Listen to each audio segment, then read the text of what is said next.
Thank you, everyone. Thank you for joining the PR Club of New England today. My name is Allison Logano, and I'm the head of the programs team for PR Club. And we are very excited to kick off our new season with our first webinar focused on Gen Z, how to market to them, what do they like, what does brand loyalty mean to them. We're going to cover a lot of different topics today with our great panelists. And if you want to learn more about the PR Club, please make sure to follow us on social. You can check out our website, prclub.org. We'll keep everybody posted on our happenings and other events that we do have planned in the future. But for now, I am going to kick it over to Nicky McHugh, who is a senior vice president at the RepTrak company. And Nicky is going to be moderating our panel today. So I will toss it right over to you, Nicky. Oh, one other thing. Everyone who is in the attendee virtual world here, feel free to submit questions. We will have a Q&A at the end. So you can send a question in the chat. You can see there's a little Q&A button at the bottom of your screen. You can send it that way as well. Feel free to just drop those questions in throughout, and then Nicky and I will go through them at the end. Okay. Fabulous. Thank you, Allison. Thank you very much to the PR Club for this opportunity. Welcome, everybody. We are going to spend the next 50 minutes or so connecting around a topic that is driving so many agendas these days, challenges of marketing to Gen Z. As Allison mentioned, I am Nicky McHugh, and I'm a senior vice president at the RepTrak company based right here in Boston, and I'm moderating today's conversation. I am very excited about our panelists today. Joining us to share their views is a brand partnerships manager at TikTok. As you all know, one of the critical epicenters for Gen Z. Join me in giving a warm welcome to Julia Sokolowski. Julia, thank you for participating today. Can you share some context for your role at TikTok? Yes, absolutely. Thank you so much. I'm super excited to be here. I'm Julia Sokolowski. I'm a brand partnerships manager at TikTok. I've been with the company for about 7 months, which I often joke is about 10 years in TikTok time because things do move so quickly. I work in our growth brands sector, and I actually lead the fashion and apparel vertical for TikTok's North America Global Business Solutions. So it's a really fun place to be. I spend a lot of time with clients working on their advertising and marketing strategy overall. I'm actually based out of their Austin, Texas office, even though that's not currently where I am. And I actually, just because, we're a Boston-based crew here, I did graduate from the College of Communications at BU with a PR degree. So I'm really excited to be chatting with y'all today. Fantastic. We cannot wait to hear a little bit about what drives demand on the TikTok side. But we're balancing the equation because from the PR side, we're joined by a strategic brand storyteller, and that is Kristen Thompson, who is a vice president at 360 PR Plus. Kristen, welcome. What is your role in shaping Gen Z strategies? Yeah, well, first, thanks for having me today, Nicky. Excited to be here as well, and great company with these panelists. And I think really just my role along with my team is to keep a pulse on the latest trends and platforms that help the brands we work with reach their target consumer. And in the case of today's discussion, that's Gen Z. And we typically develop integrated campaigns. So that involves content we're creating, earned media, as well as other aspects. So I'm really excited to share some of my experience as well as 360's experience with our clients today, like brands like Sunny D. And I'm not based in Boston myself right now. I'm based out of our New York office, but I actually spent 5 years in Boston, so very familiar with the city.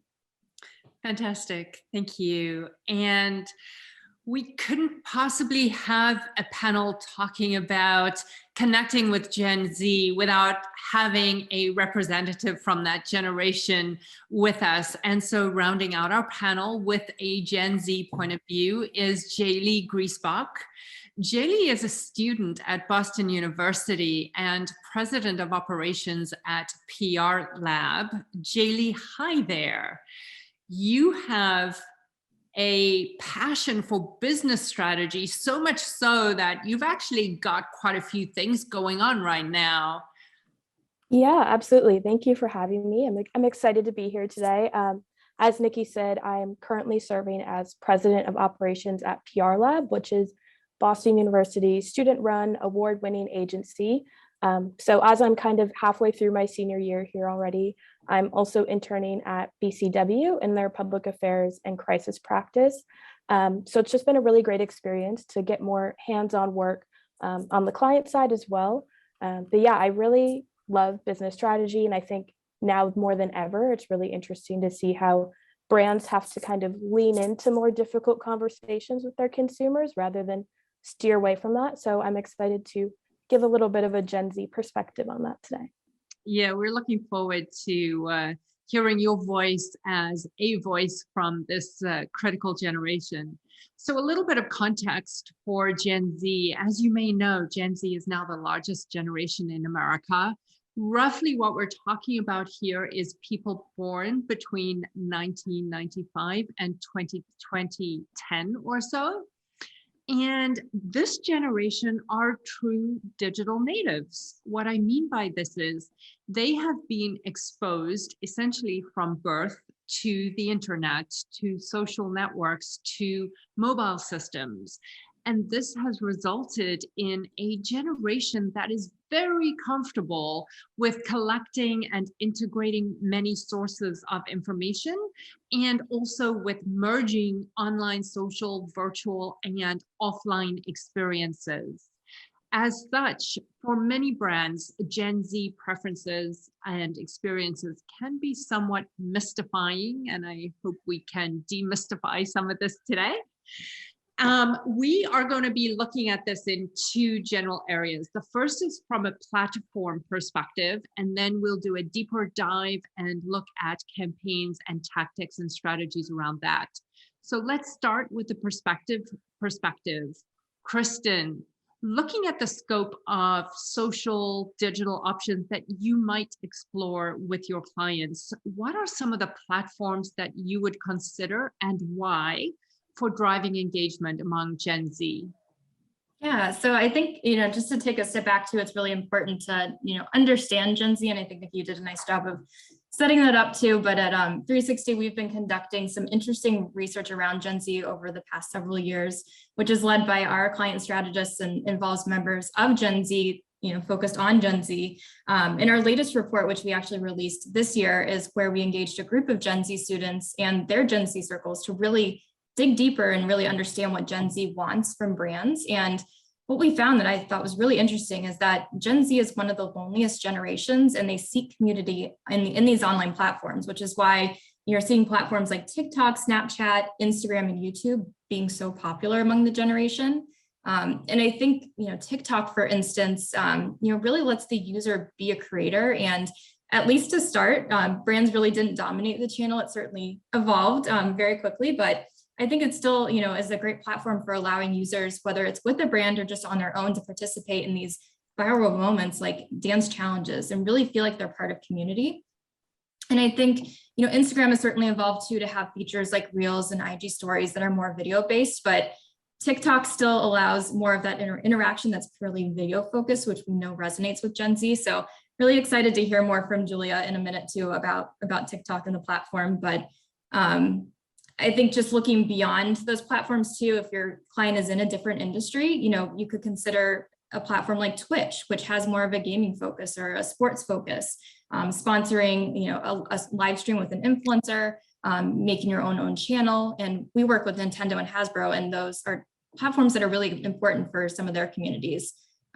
Specifically on the Hasbro side, we work with their Wizards of Coast division on Dungeons and Dragons, and they hosted a celebrity Dungeons and Dragons tournament, and they live streamed through Twitch, which we were able to use that platform for, and again, connected directly to that audience.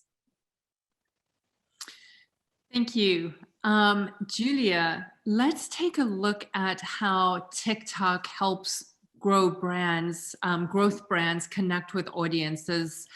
What is your take on that? Yeah, I can definitely speak to how we enable brands to connect with audiences. I do like to take a quick step back though and talk about the platform overall so that everyone has some context, given it is fairly new to the digital landscape. I always like to kick off that kind of discussion by pointing out the fact that TikTok's mission really is to inspire creativity and bring joy. The New Yorker calls us the last sunny corner of the internet, and we'll kind of dive into that a little bit later on. But for those of you who are not addicted to TikTok yet or unfamiliar with the platform, it's an application that's most commonly used on a mobile device. When you open the app, you're brought to a For You page, which is a stream of short form, full screen, sound on videos. And the reason it's actually called a For You page is because the content is catered specifically to you, the user, through a very sophisticated and brilliant AI algorithm. So the more that you engage with the platform, the more it will feed you content that you're inclined to like. And really, the biggest difference between us and other platforms is rooted in this unique format. And so we kind of consider ourselves more of an entertainment first platform as opposed to a social media platform. And why is that? Well, when you're on the app, you are completely immersed. You are completely engaged because otherwise you'll miss the content. The videos are often 15 seconds. And so unlike a platform like Facebook, where you could be searching and scrolling and also having a conversation or watching TV, TikTok really demands your full, complete attention. So in many ways, we are competing with traditional television, OTT channels for eyeballs. And we do have a lot of data on how Gen Z and other generations as well are choosing to forego TV and more frequently spend their time on TikTok. So we have over 1 billion users worldwide, 128 million monthly active users in the US. And it is commonly thought that TikTok really does lean heavily Gen Z, which was the case in our early days. But as the content has diversified and our audience base has grown, actually 85% of our audience is over the age of 18. Now, this is interesting because Gen Z is definitely still there. And where their significance really comes into play with TikTok is the idea of an unduplicated audience, right? And so what I mean by this is Business Insider, recently released data that's saying that Facebook is going to have less than 1% new user growth this year. And this is the same kind of pattern with these tried and true other social media platforms that out there. Gen Z, they're on TikTok, but they aren't on these other platforms. We have data that shows, I don't know if these numbers, don't quote me on these exact percentages, but it's like 64% of TikTok users don't have Twitter, 38% don't have Snapchat. So, and the people that are on those other platforms are, millennials and other generations. So the promise to a brand to tap into a net new user that most likely will be Gen Z is there on TikTok. So to answer your question of how we really kind of bridge the gap and get brands and audiences connected, it goes back to noting why TikTok is different. And I think if you think about platforms like Instagram and Facebook, these are highlight reel platforms, right? Like I like to say millennials are a sad generation with happy pictures because on these platforms, what you're seeing is really kind of carefully crafted content. That's what performs best. Celebrities, brands, influencers with the larger followings tend to drive trends and they have the most engagement. And these platforms are operating on a classic social graph versus TikTok, which is operating on a content graph. So essentially you're putting everyone in the same playing field, including brands and users. So anyone has the opportunity to influence what's cool, what's important, anyone can go viral. So what performs best on TikTok is content that is not polished. It's not perfect. It's very authentic. It's unedited. It's raw, often shot from an iPhone. And this is what we tell our brand partners to lean into. So it's not best practice to repurpose creative that they're using on Facebook, Instagram, Pinterest, et cetera, because there is such a different tone and voice to the platform. And most advertisements that you will see on TikTok are in feeds. So every 4 or so videos is likely going to be an ad. So the more TikTok-y an ad feels, the less likely the user will register in their brain that, hey, this is actually an advertisement, tune it out and scroll past. So this again goes back to that idea of, what you're being fed is also like priming your brain for liking the advertisements that are coming up, you're going to be more receptive to brand messaging. So really, success for brands looks like leaning into what's happening organically on the platform, trends, viral sounds, discoverability, and playing into that engagement is kind of key. Wow. There's quite a lot to unpack there. Jali, I'm going to bring you in for your view in a second. I heard ideas like community from Kristen and interaction, right? Customization on the TikTok platform and total immersion. Any of these ideas resonating with you, Jali? And then my question is, as a Gen Zer from a platform perspective, where do you hang out? Yeah, absolutely. I think both Kristen and Julia kind of hit the nail on the head in terms of Gen Z really actively seeking that community feel and that content that doesn't look as polished or aesthetically pleasing as, a lot of people's Instagram and Facebook feeds were for so long. I think it's interesting to see how my generation has kind of evolved past that traditional use of social media to share photos with your friends and people that you want to follow you. But now we are so interconnected on TikTok. I would also say Twitter too. And we see a little bit more realness, if you will, more authentic stories about what's going on in our lives and kind of what kind of content we like to consume. So for Gen Z, I think they're actively seeking spaces where it feels a little bit more intimate, more private, perhaps, with people who you have shared experiences with or with communities that you might resonate or identify with. So the idea of authenticity, I'm just going to double down on that a little bit before we move on to the next section. Julia mentioned it. Jali, what does authenticity mean to you? Sure. Yeah. From a brand perspective or? Yeah. I think what's interesting is like Gen Z really understands how quickly the world moves and how fast the conversation can change. So when a brand kind of just inserts itself into a conversation out of nowhere, it's very noticeable. And at times it doesn't seem like maybe it's their place or it's not the most authentic use of their brand voice. But when a brand starts to actively engage with Gen Z or other audiences or kind of see how their company, their product can play a role in, making a difference or driving a conversation, that's really noticeable. And it can be done in really creative ways on TikTok and other platforms too. So yeah, I would say that's a really big role of authenticity. Kristen, you're nodding. This is quite different to what we used to do in PR, which is really polish everything up before content was disseminated. What does your research show, and how are you counseling clients around communicating with an authentic voice? Yeah, I think kind of what comes to mind there immediately is just what's your brand's purpose? And I think communicating that in a really authentic way. Gen Z values when brands support causes that are important to them, but they still are also impacted by value and convenience. So there are some other factors at play that certainly play into their purchasing decisions. But I think what Jali was hitting on is that finding a way to really resonate with your consumer, but it has to be authentic, whether that's a purpose you support, a cause you support, or something else in your content. Great. So let's take a look at some of these very specific factors and values that are starting to bubble to the surface.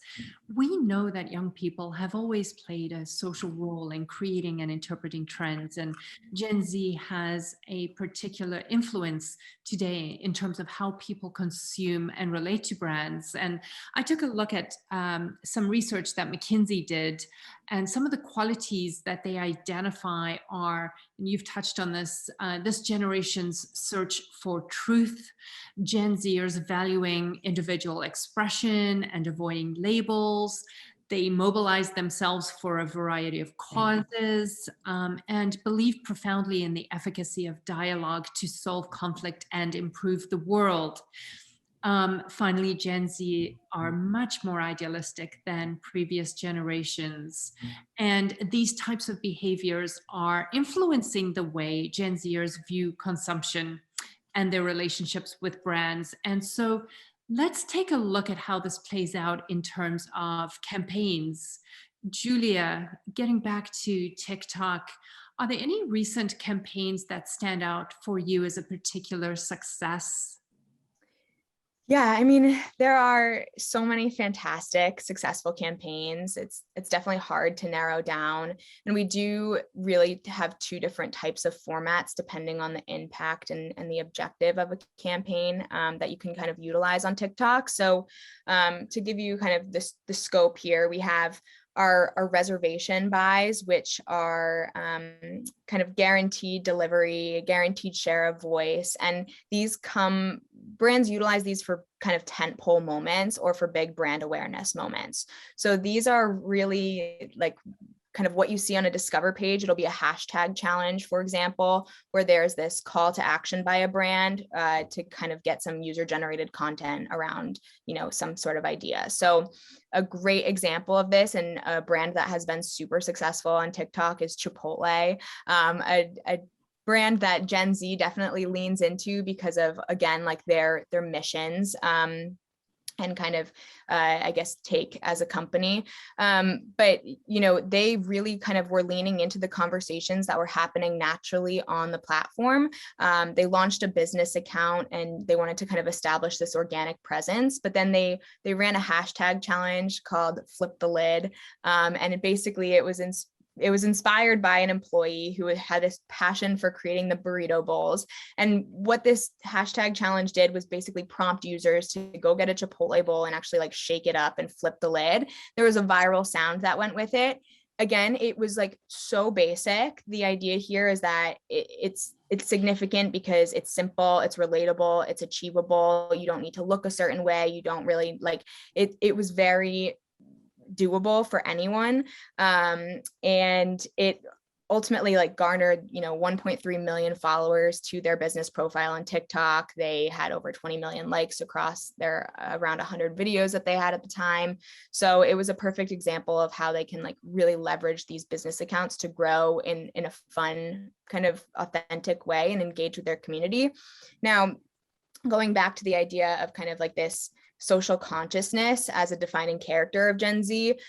For me, working with fashion brands on a day-to-day basis, I often think to my client or talk to my clients about, how can we steer away from just doing a product focused creative? Because that's where your brain initially goes when you think fashion, right? Like, oh, let's review this pair of shoes. Let's do an unboxing or a haul. But really where there seems to be an impact among Gen Z is kind of doing more experience focused content. So what I mean by that is actually maybe doing an employee point of view. We had like Lululemon do a day in the life of a Lululemon employee and what the interview process is like to actually get hired at a retail store. If you are a company that claims to be super sustainable, like take us to your manufacturing facility and actually show us how your product is created, because it gives kind of this, again, this like authentic, real, I guess, element to it. And since the platform is rooted in discoverability, you're going to reach sub communities, like kind of like we were talking about. So even though you might be selling a purse, if this purse is all about sustainability, this video is going to be fed to environmentalists. It's going to be fed to, people who are really kind of focused on these greater causes, aside from just being like a fashion product that you're pushing. So making sure that your content is kind of diversified is really kind of is key to successful campaigns. You mentioned, I just want to go back to, you mentioned the sound piece as an element on the Chipotle campaign. And I'm wondering, are there little features like that, the sound, the sub-communities that clients and brands may not necessarily be aware of that they can tap into to kind of go deeper? Yeah, absolutely. I mean, being kind of, honestly, listening to the conversations happening on TikTok is the best way to pick up what is organically happening. And then leaning into those trends is the best way to see rapid success. It's the best way, we say, to go viral.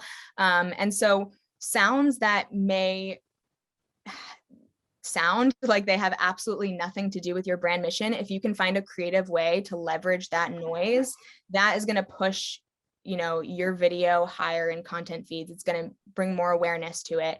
So if you can just really like understand what is trending and look at those trending sounds, look at what's going on in the Discover page, and like lean into those organic cultural moments, that's kind of really where the success is. So TikTok is about acting quick too. How long, I'm curious, how long do those trends like last for? Is it minutes, hours, days, weeks? Yeah, I would say on average, it tends to be between like 3 to 5 days. Sometimes they can go much longer. Sometimes they are much quicker. A great, you know, some of the very classic, like now they're classic dances, even though it was like a year and a half ago, in the very beginning of the pandemic, we had like the Megan Thee Stallion Savage dance. We had the Renegade dance. Champion, that brand, just brought back the Renegade dance for this huge campaign that they launched like 2 weeks ago. Massive success. So sometimes even bringing back things that were trending at one point tend to be successful, but in their peak moments, I would say like 3 to 5 days is kind of the sweet spot. Excellent. All right. I like the idea of retro on TikTok.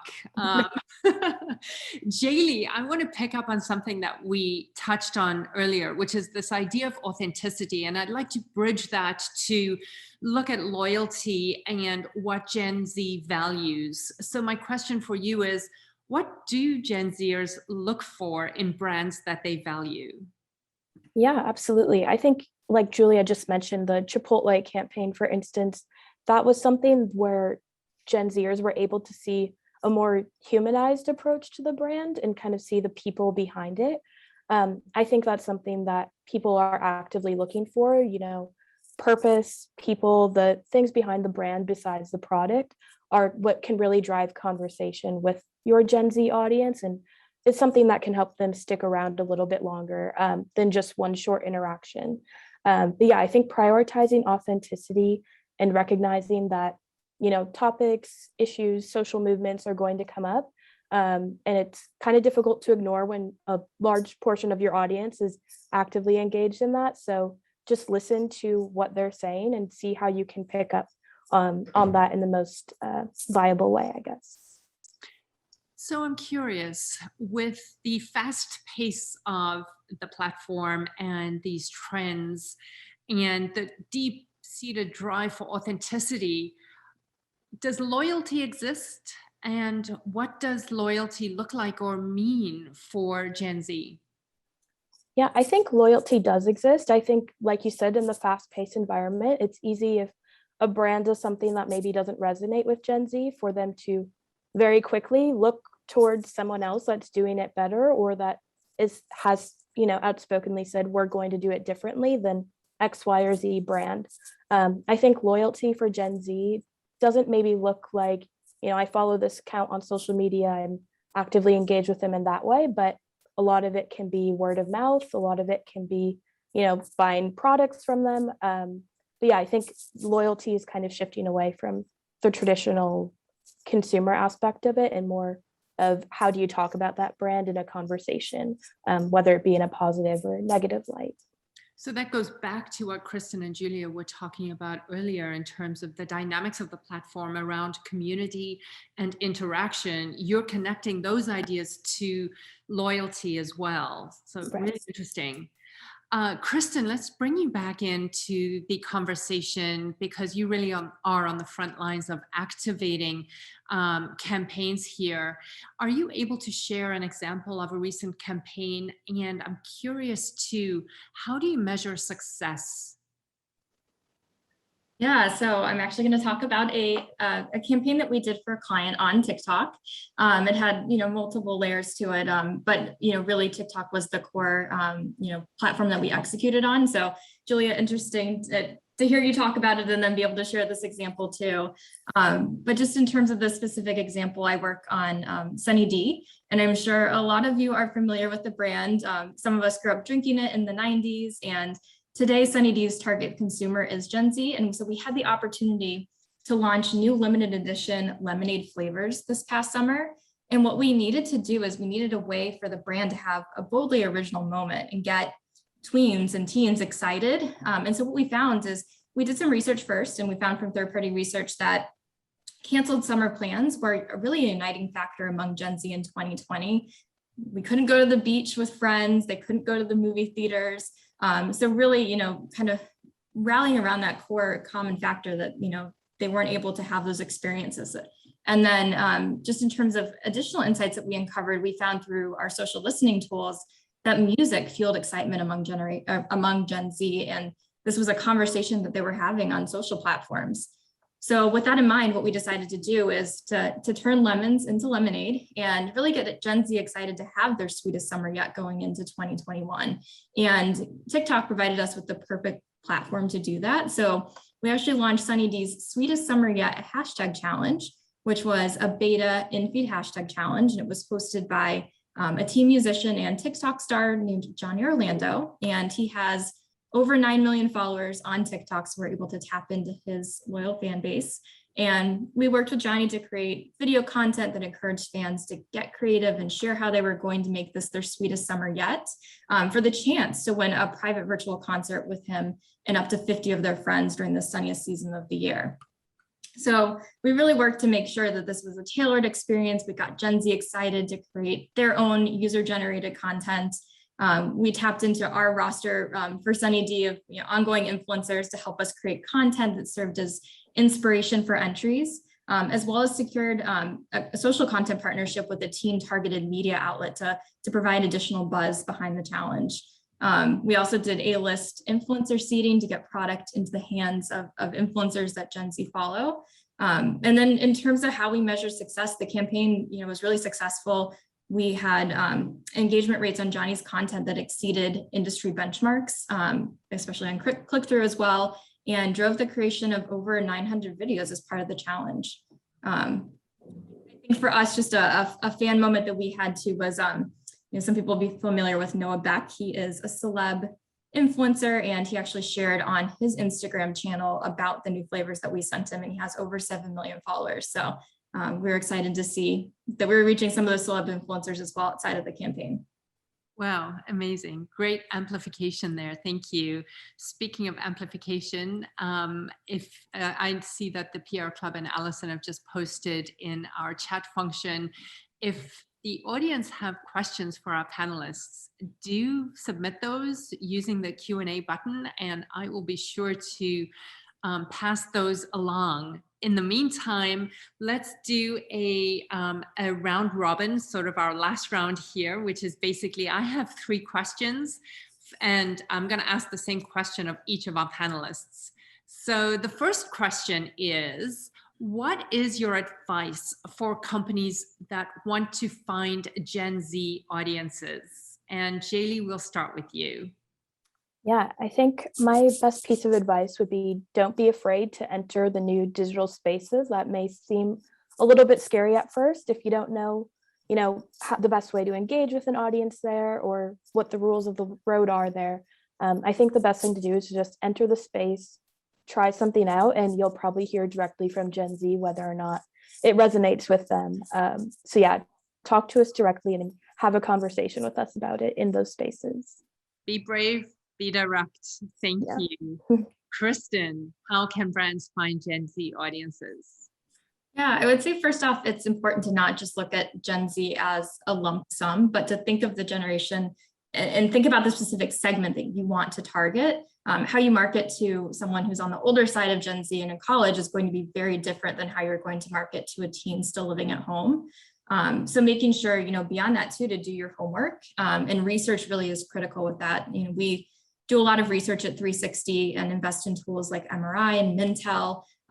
You can check out those tools online, or we're happy to provide a contact if anyone wants to reach out to me following the panel. But we also have social listening tools like Sprout Social, and really, they're an investment, but I think they provide really, helpful insights as you're building campaigns and really helping you understand if you're not able to afford some of those tools, because they are an investment. There are numerous other sources out there like Insider Intelligence and YPulse that are constantly sharing reporting on Gen Z. So research and planning still critically important in terms of being able to segment the appropriate pieces of your audience. Julia, what is your advice for companies seeking Gen Z audiences? Yeah, I mean, I think it's a common theme that we've talked about today, but I just really do think staying on top of what is trending and the conversations that are happening organically across all different platforms. I think Gen Z gravitates towards companies and brands that celebrate them as individuals. Gen Z, they steer away from traditional news networks and other traditional media platforms because they know that there are incentives to create big stories and draw viewership. And so they'll choose to go to platforms like Twitter, where they can, ingest 15 different independent journalist opinions and then form their own opinion on whatever the subject may be. So giving them options, presenting them with thought-provoking material, I think is really important. And then, just listening to those trends and really kind of leaning into what is just naturally happening is where those audiences are. So a lot of listening I'm hearing this afternoon, ear to the ground and ways to empower independent decision-making. Love that, thank you. Let's talk about innovation for a second. And the question is, can you share one innovative way a brand can connect with this audience? I know we've talked about this a little bit today, but really looking for innovations in reaching Gen Z. And I think we'll start with Kristen. Yeah, I think, Nicky, you mentioned we've hit on this a lot throughout the conversation today, but I would say video. I was reading an article recently on YPulse, and Gen Z is a video first generation. And I think just being creative and being willing to take a risk and try something new. I think Gen Z is open to that. As Jali mentioned, they'll let you know if it doesn't resonate, but I think just, being willing to take some of those risks and be innovative in the content that you're creating and putting out there. Great, thank you. Julia, innovation? Yeah, well, I'll also just make a quick comment on that comment. Prior to working at TikTok, I was actually at Vimeo for the bulk of my career, the video company. So I worked in their OTT and live stream sector. And as you can probably imagine, working at a video company that provides people tools for corporate communication and monetization during a global pandemic was a very exciting, wild place to be when suddenly every company in the world needed a video solution. And so I think there's a huge like acknowledgement that needs to just be present in the sense where like video is in its infancy and it is the number one like medium to be focusing on. That being said, in addition, in regards to innovation and maybe TikTok specifically, I think leveraging creators is key. A lot of times people will also assume that, oh, I need like the creator with the highest following. I need, the Addison Rays and the Charli D'Amelios of TikTok, who are, the big superstars. And that's not necessarily true. Again, going back to the idea of authenticity, tapping into micro influencers who, one, from a brand perspective, are easier to access, also gives your product or your brand this level of credibility, this level of like normalcy. So really, and creators too, when they're creating the content, they know best practices naturally. They know how to lean into what's happening. So really using them to kind of build out your creative is key. Fabulous, thank you. Jali, innovation with brands, what does that look like for you? Yeah, I think one thing is kind of making these new digital platforms work for you. One example I thought of was on the platform Discord, which is, an online chatting server for different niche communities. They don't necessarily allow branded content. So I've seen a lot of brands like sports teams and others kind of create their own chatting servers on there so they can start conversations with their audiences, host live Q&As. So just kind of tweaking it as you need to make it the most authentic version for you. Fascinating. Thank you. And so building on that, but moving a little bit beyond innovation, and I want to just explore engagement, really keeping the cohort with you. Julia, what must brands do to engage this generation? Yeah, it's gonna sound silly, but the thing to do is engage. So when it comes to TikTok, actually commenting on TikToks that are popping up organically. So if, you know, a user created a video with Sunny D in it, having Sunny D comment on that video from their handle is a huge, huge, huge brand awareness play, huge engagement play. That is where you kind of can establish that loyalty that we were talking about earlier too. So liking, commenting, we're seeing this becoming increasingly popular on TikTok these days. Lots of articles are coming out about which brand had a funnier comment and whatnot. So really just, again, listening and actually commenting, liking, engaging, reposting is key. Great, thank you. Jali, what are your thoughts on engagement? Yeah, and if I can just kind of go off of what Julia said, I was actually just looking, I don't know if anyone's familiar with the brand logo redesign creator on TikTok. She kind of redesigns popular logos in a really funny way, and brands are actually now commenting on her platform saying, hey, we want you to redesign and make a video about, you know, the design you chose. So I think that's a really funny and great way to get involved in the conversation already.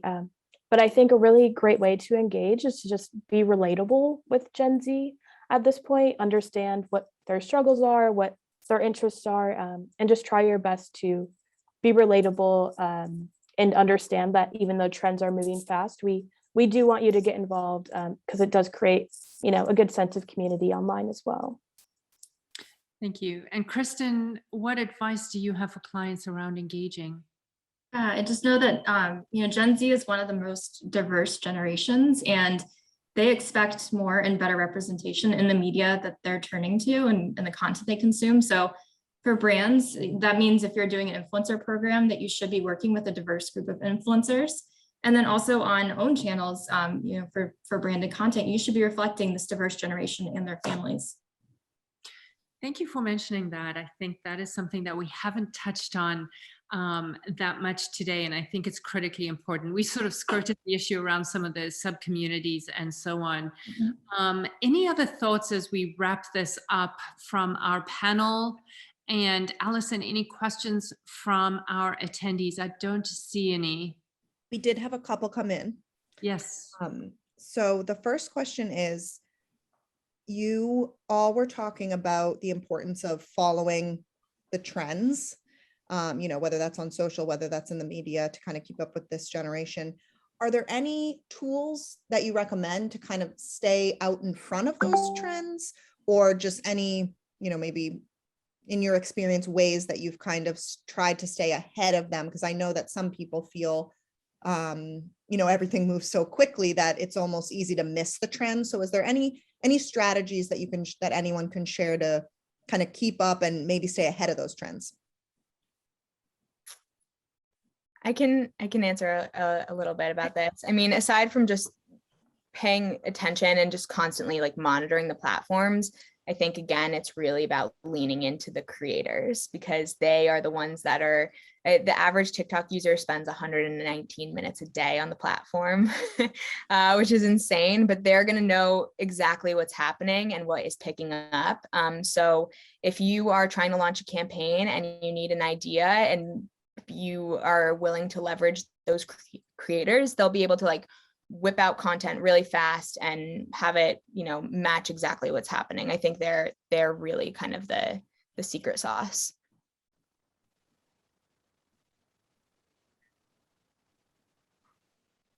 Great.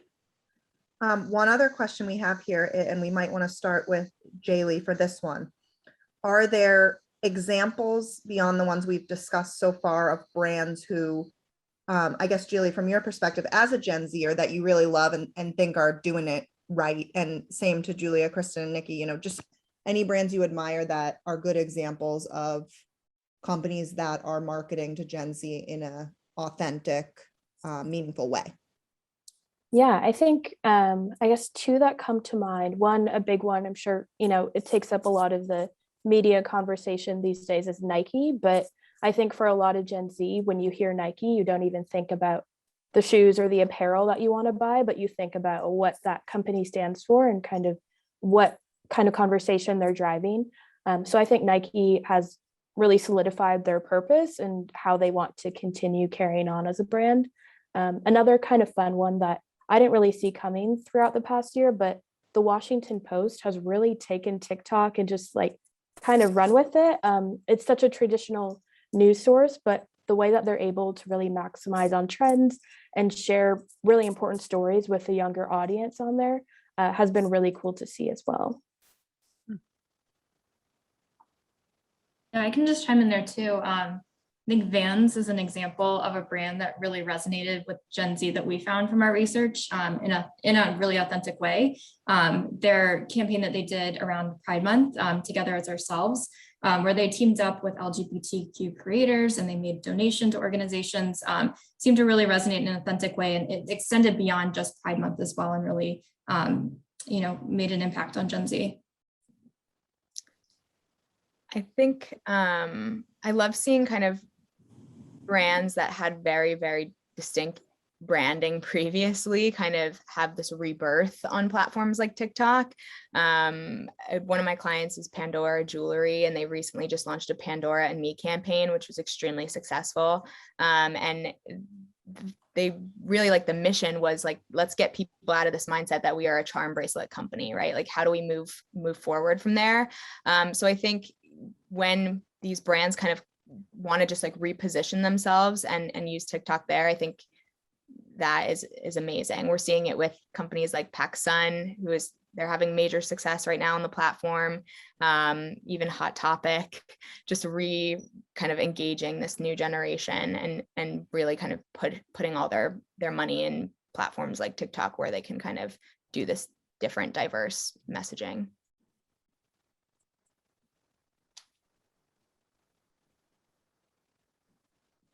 Great.